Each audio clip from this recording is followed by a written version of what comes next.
Hello, and thanks for joining us for this Altair HPC Works tutorial showing how to add an execution node to a PBS cluster. This is one of the first things you have to do as part of your PBS setup, so hopefully this tutorial will make that process both faster and easier. You can find additional information on this topic and many others in the Administrator's Guide, which can be found with all the HPC Works documentation at www.altair1.com. As we begin this tutorial, we see that the PBS master node has its host name set to PBS Pro node, and the execution nodes are named Node 1 and Node 2. We have three windows on the screen here. On the top, we have the master node terminal. On the bottom left, we have the execution node 1 terminal, showing the activity of that execution node. And on the bottom right, we have the terminal for execution node 2 that will show that node's activity as well.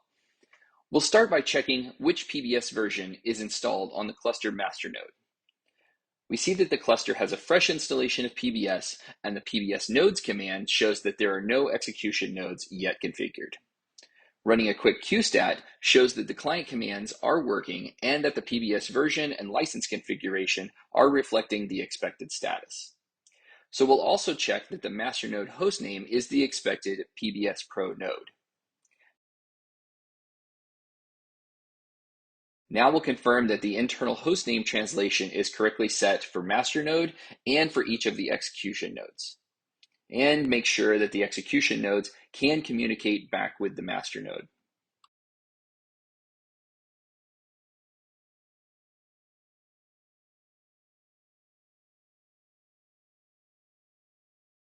Next, we need to check that the execution nodes have PBS installed. But we see that they do not. So we'll start by installing the PBS execution package on Node 1.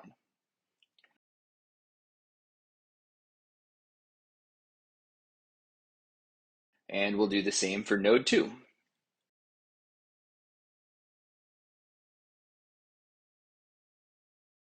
So it looks like Node 1 is finished installing. The next thing we need to do is configure the PBS installation on execution node 1 to recognize the master node as its PBS server.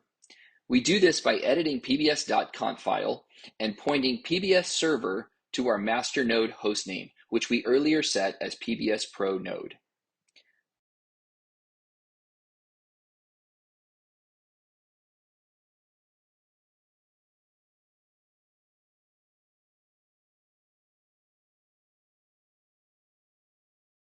We'll save pbs.conf, and then we start the PBS service on execution node 1.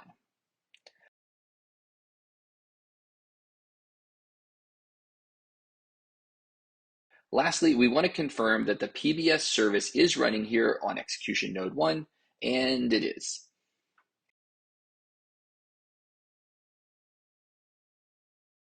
Okay, jumping back to our head node, we can review the execution node list configuration by running a PBS nodes command, but we see that it's still empty. So we use the client command qmgr to add the execution node 1 to the PBS cluster configuration. Now when we review the execution node list configuration on the master node, we see that we have established communication between the master node and execution node 1.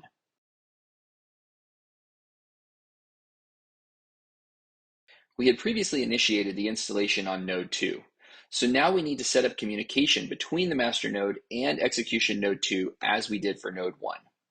We're going to edit the pbs.conf file and set the PBS server line to point to PBS Pro node. We'll start the PBS service on execution node 2, and we'll confirm that the PBS service is running.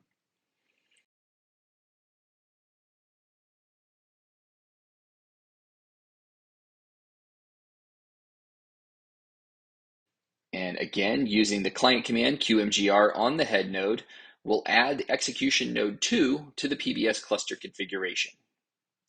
Using PBS nodes again, we can review the execution node list configuration, and now we see the details of both node 1 and node 2. This proves that communication is properly established.